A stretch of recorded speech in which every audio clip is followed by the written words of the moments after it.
Super tasty chicken leg piece roast ನೋಡೋದಕ್ಕೆ ಎಷ್ಟು tempting ಆಗಿದೆ ಅಲ್ವಾ? ಮಾಡೋದು ಸಖತ್ ಈಸಿ. ನಾನಿಲ್ಲಿ 5 ಲೆಗ್ ಪೀಸಸ್ನ ತಗೊಂಡಿದ್ದೀನಿ. ಇದನ್ನು ನಾನು ತೋರಿಸ್ತಾ ಇರೋ ಹಾಗೆ ಸ್ಲಿಟ್ಸ್ ಮಾಡಿ ಪಕ್ಕಕ್ಕೆ ಇಟ್ಕೋಬೇಕು. ಆಮೇಲೆ ಒಂದು ಪ್ಯಾನ್ಗೆ 2 ಟೀ ಸ್ಪೂನ್ ಧನಿಯಾ ಕಾಳು, 1 ಟೀ ಸ್ಪೂನ್ ಕಾಳು ಮೆಣಸು, 1 ಟೀ ಸ್ಪೂನ್ ಜೀರಿಗೆ, 10 ಬ್ಯಾಡಗಿ ಮೆಣಸಿನಕಾಯಿ, 2 ಚಕ್ಕೆ, 4 ಲವಂಗ, 1 ಚಕ್ರ ಮೊಗ್ಗನ್ನ ಹಾಕಿ ಒಂದು 2 ರಿಂದ 3 ನಿಮಿಷ ಚೆನ್ನಾಗಿ ಡ್ರೈ ರೋಸ್ಟ್ ಮಾಡಿ ಇದು ಸ್ವಲ್ಪ ತಣ್ಣಗಾದ್ಮೇಲೆ ಒಂದು ಮಿಕ್ಸಿ ಜಾರ್ಗೆ ಹಾಕಿ ನುಣ್ಣಗೆ ಪುಡಿ ಮಾಡಿ ಇದನ್ನು ಚಿಕನ್ಗೆ ಹಾಕಿ ಜೊತೆಗೆ 2 ಟೀ ಸ್ಪೂನ್ ಶುಂಠಿ ಬೆಳ್ಳುಳ್ಳಿ ಪೇಸ್ಟ್, ಸ್ವಲ್ಪ ಅರಿಶಿನ, ರುಚಿಗೆ ತಕ್ಕಷ್ಟು ಉಪ್ಪು, ಒಂದು ಪೂರ್ತಿ ನಿಂಬೆಹಣ್ಣಿನ ರಸನ ಹಾಕೋತಾ ಇದ್ದೀನಿ. ಜೊತೆಗೆ 1 ಟೇಬಲ್ ಸ್ಪೂನ್ ಎಣ್ಣೆ ಮತ್ತು ಸ್ವಲ್ಪ ನೀರನ್ನು ಹಾಕ್ಕೊಳ್ಳಿ.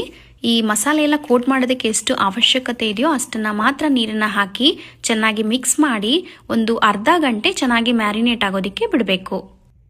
ನಂತರ ಒಂದು ಪ್ಯಾನ್ಗೆ 2 ಟೇಬಲ್ ಸ್ಪೂನ್ ಎಣ್ಣೆ ಹಾಕಿ ಎಣ್ಣೆ ಬಿಸಿ ಆದಮೇಲೆ ಉದ್ದುದಕ್ಕೆ ಕಟ್ ಮಾಡ್ಕೊಂಡಿರೋ ಒಂದು ಈರುಳ್ಳಿ, 3 ಹಸಿರು ಮೆಣಸಿನಕಾಯಿನ ಹಾಕಿ ಲೈಟ್ ಗೋಲ್ಡನ್ ಕಲರ್ ಬರೋ ತನಕ ಚೆನ್ನಾಗಿ ಬಾಡಿಸ್ಕೋಬೇಕು. ಈಗ ಇದಕ್ಕೆ ಮ್ಯಾರಿನೇಟ್ ಮಾಡಿರೋಂಥ ಚಿಕನ್ನ ಹಾಕಿ ಒಂದು 3 ರಿಂದ 4 ನಿಮಿಷ ಮೀಡಿಯಂ ಫ್ಲೇಮಲ್ಲಿ ಕುಕ್ ಮಾಡ್ಕೋಬೇಕು. ಈಗ ಇದಕ್ಕೆ ಅರ್ಧ ಕಪ್ ಆಗೋಷ್ಟು ನೀರನ್ನು ಹಾಕಿ ಮೀಡಿಯಂ ಫ್ಲೇಮಲ್ಲಿ ಒಂದು 10 ನಿಮಿಷ ಕುಕ್ ಮಾಡ್ಕೋಬೇಕು.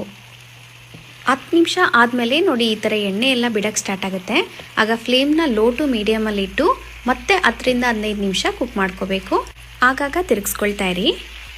ಕೊನೆಗೆ ಸ್ವಲ್ಪ ಕೊತ್ತಂಬರಿ ಸೊಪ್ಪನ್ನು ಹಾಕಿ ಒಂದು 2 ನಿಮಿಷ ಸಿಮ್ಮಲ್ಲಿ ಕುಕ್ ಮಾಡಿಕೊಂಡ್ರೆ ಸಖತ್ತಾಗಿರೋ ಲೆಗ್ ಪೀಸ್ ರೋಸ್ಟು ರೆಡಿ ಆಗುತ್ತೆ.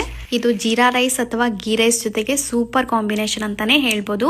ನೀವು ಖಂಡಿತ ಟ್ರೈ ಮಾಡಿ ಹೇಗೆ ಬಂದಂತ ತಿಳಿಸಿ. Thank you.